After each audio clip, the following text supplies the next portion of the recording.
Russia's original plan talked about Ukraine ceding huge swathes of territory, all of Donetsk, including the areas Russia's been unable to capture by force, and freezing the front lines elsewhere. The 19-point peace plan that Ukraine countered with swerved some of those most difficult issues, and the idea was that they would be ironed out in a face-to-face meeting between Zelensky and Trump. But that meeting appears to have been pushed right until such a time that both sides can get closer to an agreement. Are they closer? Doesn't look like it. We heard from Finland's President Alexander Stubb, who was saying major issues remained. Zelensky said there's much work to do. And how has Vladimir Putin responded? He said, some people demand to keep on fighting until the last Ukrainian dies. Russia is ready for that. He said, if Ukrainian forces leave the territories they hold, then we will stop combat operations. If they don't, then we will achieve it by military force. So he is threatening to carry on fighting fundamentally until he has killed the last Ukrainian. It's fairly bombastic and bullish talk, but it won't come as a surprise to anybody here who's endured the indiscriminate, massive Russian bombardments and who's seen the way Russian forces fight on the front line.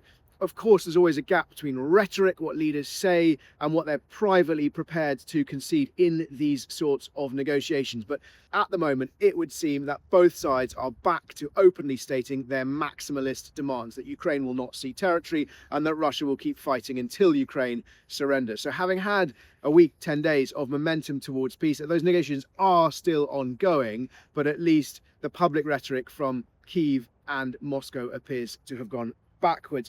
It's worth thinking about where the forces are overall. Okay, so Russia now controls about 20% of Ukraine's territory. It has captured all of Luhansk. That is the only province it's successfully captured. It's captured about 75% of Donetsk, these two provinces together known as the Donbas.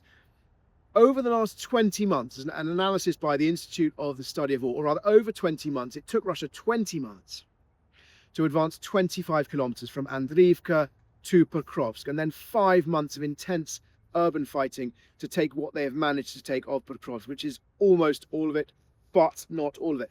There are still 80 kilometers between the closest points in Russia's, well, the furthest points in Russia's front line to the western edge of, from a Russian point of view, to the western edge of Donetsk province. Now, that would suggest it would take at least, at the current rates of advance, at least another 2.5 or 3 years to capture it. So suggestions that Ukraine is going to fall imminently, the Institute for the Study of War suggesting that is absolutely not true based on those sorts of figures. In the battle, Ukraine has launched limited counteroffensives in Pokrovsk itself, that town the center of Russia's advances.